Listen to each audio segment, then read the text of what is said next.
আর যারা বিয়ে করো নাই, বিয়ের আগে 4-5টা করে প্রেম করবা। আরে আমি বলছি তো করবা, সমস্যা কি? ফতোয়া যা দেওয়ার আমি দিব, তোমার টেনশন করা লাগবে না। 5টার নিচে একটা প্রেমও করবা না, ঠিক আছে? এবার কো, বিয়ে করতে কি ফ্রেশ চাও না আনফ্রেশ?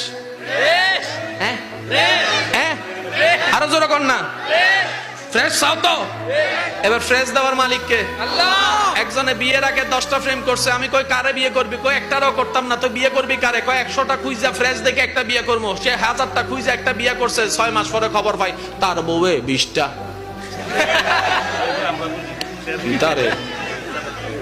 হ্যাঁ কিরে তুই 20টা? কয় আমনে মনে 10টা, এর লাগে আমি 20টা হইছি।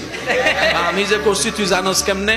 কয় আপনার আল্লাহ তো বলেছেন পবিত্রের জন্য রাখা হয়েছে পবিত্রকে, অপবিত্রের জন্য রাখা হয়েছে অপবিত্রকে। নিশ্চয় আপনি অপবিত্র, তাই ফাইসন অপবিত্র। এবার সে যায় নামাজে, কয় আল্লাহ তোমার কাছে চাইলাম, এটা কি দিলা, এটা কি দিলা? আল্লাহ কয় আমি কিতা করছি?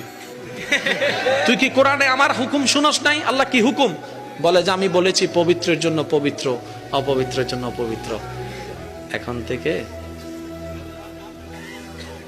ফ্রেশ চাও না আনফ্রেশ? পবিত্র চাও না অপবিত্র? এখন থেকে মোবাইল বাইর করে যতবার সেটিং করবা, মনে মনে চিন্তা করবা আমারটাও কোনো না কোনো জায়গা